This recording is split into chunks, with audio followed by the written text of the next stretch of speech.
Thanks a lot. You know, we were all getting so used to that nice weather. Well, we've got the switcheroo, and we are reminded we're not even a month into the winter season. So how does it look outdoors? News 13's Dave Rometto live at Cedillo Hill with the very latest conditions there. David. Well, pretty bad if you're in the East Mountains, Deanna. We want to remind our viewers out here that if you're going to have the little ones out at the bus stop, make sure they bundle up. I don't care how many layers you have on. That wind is just going to go right through you. As you can see behind me right now, snow is still covering the ground. It's still coming down. It hasn't really stopped within the last 2 hours or 3 hours that we've been out here.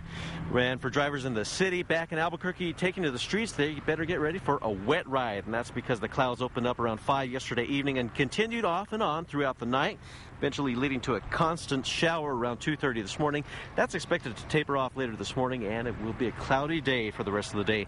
Anybody that had to be on the roads overnight had their windshield wipers on high at the rain's highest downpour, all of which left significant puddles on the streets. However, a good cloud cover has kept some of the warmth in and those temperatures above freezing, so black ice should not be too big of a concern at this point. That is unless the clouds open up and the temperatures drop. As always, drivers should exercise caution on those streets because they are slick, even though they don't have snow on them. But as usual, once you head into the Tejedas Canyon, you're past the shield of the Sandia Mountains. That's where the temperatures drop, conditions change, and of course the snow has been coming down. As we said when we were coming out here earlier this morning, traffic conditions on I-40 going eastbound were so bad, visibility was reduced to about 20 feet in front of us. The snow was blowing at us. The streets were covered in snow.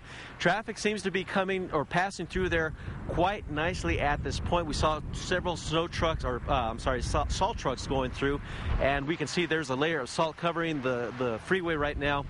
So traffic should be flowing as it is, and drivers should still use caution no matter what. Deanna, back to you. Okay, David, thanks so much. Stay tuned throughout the morning for the latest live weather conditions as they change for you.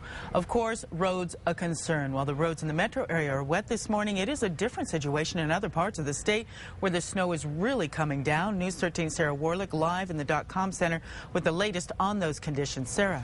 Deanna, no matter where you're heading this morning, make sure to give yourself some extra time to get where you need to go and take it slow. This was the scene in Durango overnight. You can see the snow was really coming down and already piling up on sidewalks there. Durango police say the streets are snow-packed and icy in many spots. It's a similar situation in Farmington. Crews have been out with snow plows overnight there trying to keep the roads clear, but it's not an easy job when the snow is coming down so fast. 550 between Durango and Farmington is snowy and slick. Several accidents were reported there shortly after the snow started accumulating, and there are several other areas that can make for some tricky driving this morning. The southbound lanes of I-25 at the Glorieta exit has several semis stuck in the road. Driving conditions there said to be very difficult. New Mexico 96 from Guyena to Albuquerque is snow-packed and icy. It's a similar situation along Interstate 25 south of Santa Fe all the way into the capital city. And Interstate 40 from Grants to Gallup is snow-packed and has some slushy spots as well. Again, you are being urged to use caution if you have to head out the door this morning. Areas that have been hit hardest by the storm could be very slick, and others are very wet. Deanna, back to you.